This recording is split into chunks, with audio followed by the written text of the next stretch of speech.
If you are the kind of person who is being weaponized in the culture war, okay, you are not loving your neighbor.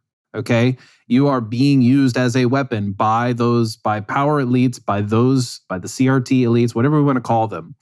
You are being used. Okay, if you are using race-related, sex-related, any critical study or intersectionality sort of relevant topic or agenda or aim or platitude or whatever you want to call it, if you are using that as a weapon, you are not loving your neighbor.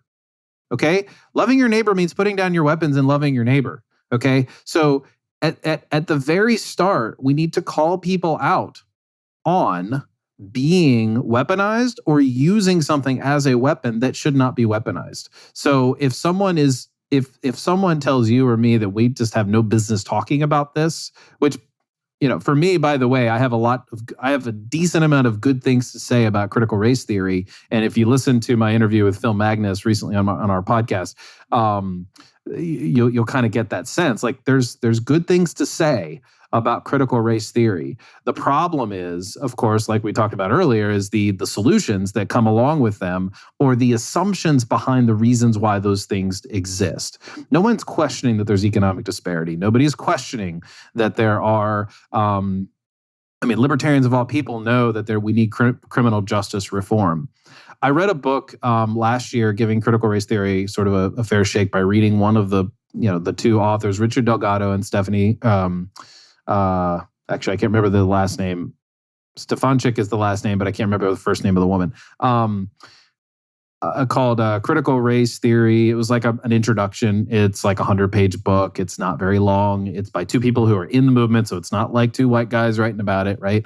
And I gave it a fair shake, and I'm reading through this, and I'm just like, well, it's just explaining what critical race theory is in as neutral a way as possible, and I think it was pretty good. And I'm like, yeah, I totally get that there are judges who make decisions that are colorblind that actually have a disparate outcome to Black people. That doesn't faze me in a bit, doesn't surprise me in the least. But the answer is not illiberalism, right? Like at heart, I'm still a liberal in the sort of classical liberal American Revolution sort of sense, like all people are equal, free speech, all those kinds of things. I think everybody watching this would kind of understand what I'm saying there.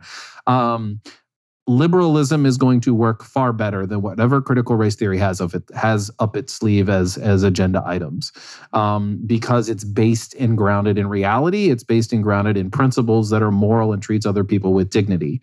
If you see everything as power dynamics, you are looking through a distorted lens.